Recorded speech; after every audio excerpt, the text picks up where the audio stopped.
Sveiki, esu humanitarinių mokslų daktaras Andrius Martinkus ir tęsime mūsų pamastymus apie kintantį pasaulį ir apie lietuvių tautos, Lietuvos valstybės vietą šitame kintančiame pasaulyje. Dėkoju Giedriui už kanalo parėmimą, dėkoju už tai, kad žiūrite, už tai, kad prenumeruojate, už tai, kad komentuojate.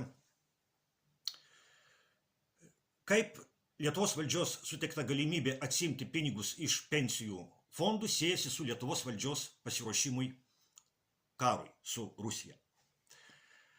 Atrodo iš pirmo žvilgsnio, kad kaip šitie dalykai gali būti susijęti.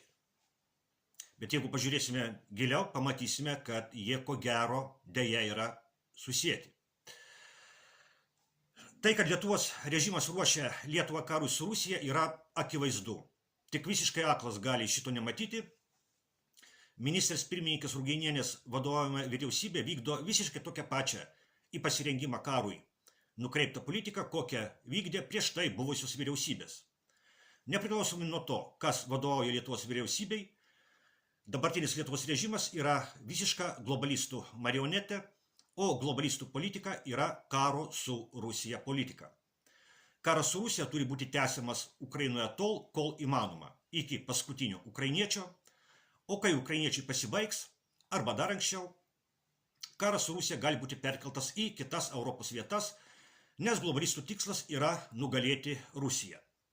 Ir jeigu šito nepavyks padaryti Ukrainoje, tai reikės padaryti kitose Europos vietose. Viena iš tokių tinkamiausių vietų pratęsti karą su Rusija yra Baltijos jūros regionas, kurio dalis yra Lietuva. Lietuvoje globalizmas egzistuoja landsbergizmo pavidalu. Lietuva gali vykti prezidentų ir Seimo rinkimai, gali keistis vyriausybės, bet Lietuvos režimo esmė nuo to nesikeičia. Lietuvos režimas išlieka globalistinis, landsbergistinis. Tiek Šimonytės, tiek Palucko, tiek Ruginienės vyriausybės vykdė ir tebevykdo tą pačią globalistinę, landsbergistinę į pasiruošimą karui nukreiptą politiką. Vadovaujant Ruginieniai, kaip ir anksčiau, šalia Lietuvos vėliavų plevėsuoja Ukrainos vėliavos. Tai simbolizuoja Lietuvos režimo pasirengimą, esant reikalui padaryti Lietuvą tą vietą, kurioje būtų pratęstas karas su Rusija. Vadovaujant Ruginieniai, priimtas galutinis sprendimas statyti poligoną vienoje geopolitiškai jautriausių vietų aplink Baltijos jūrą, poligoną Kapčiamiestyje. Tai yra vadinamajame Suvalkų koridoriuje. Ir ką tik šiomis dienomis buvo paskelbta, kad Didžioji Britanija kūrė karinių jūrų laivynų sąjungą Šiaurės Europoje, nukreipta aišku prieš Rusiją.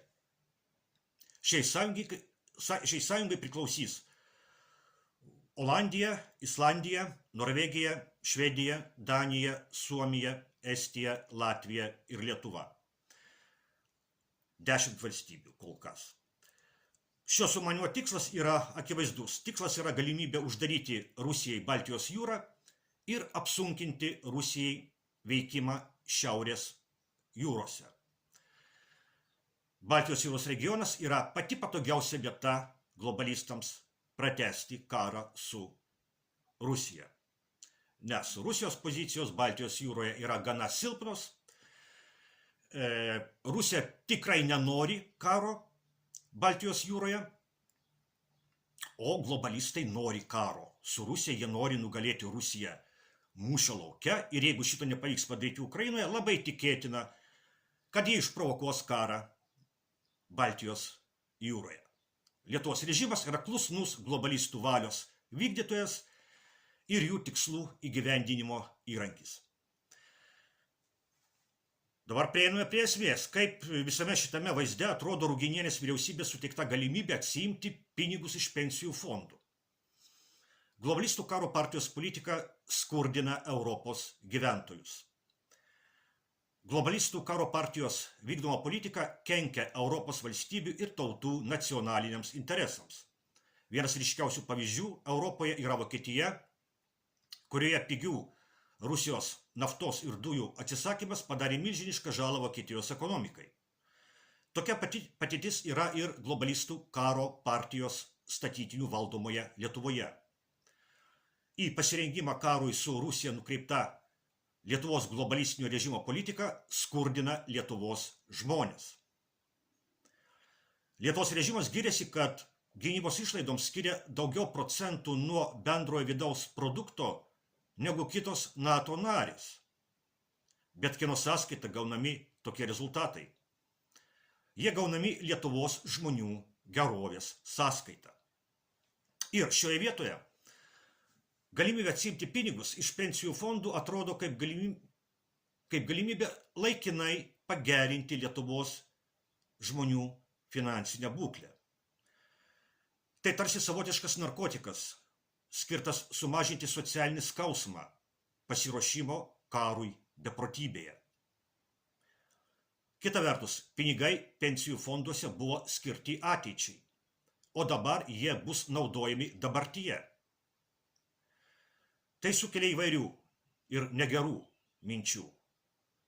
Ar tai reiškia, kad Lietuvos režimas Lietuvos ateitį mato kaip niūrią ateitį ir skatina Lietuvos žmonės pasidžiaugti dabartimi, nes ateityje nieko gero nenusimato. Gal ir pensijų jokių nenusimato, nes ruošiamasi karui. Aišku, nežiūrint visų šių nelinksmų minčių, pinigus iš pensijų fondų reikia atsiimti, atrodo, beveik pusė Lietuvos žmonių tai jau padarė. Žinoma, nereikia šių pinigų liaudiškai tariant paprasčiausiai pravalgyti. Reikia juos panaudoti protingiau.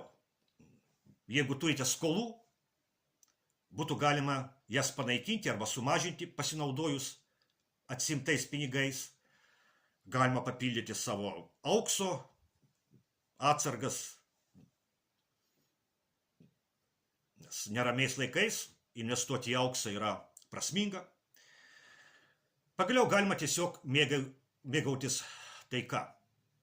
Mes dažnai nepakankamai vertiname dalykus, kurie mums atrodo kasdieniški ir savaime suprantami. Bet taika nėra savaime suprantamas dalykas pasaulyje, kuriame yra žmonių, kurie nori karo ir kurie turi valdžią.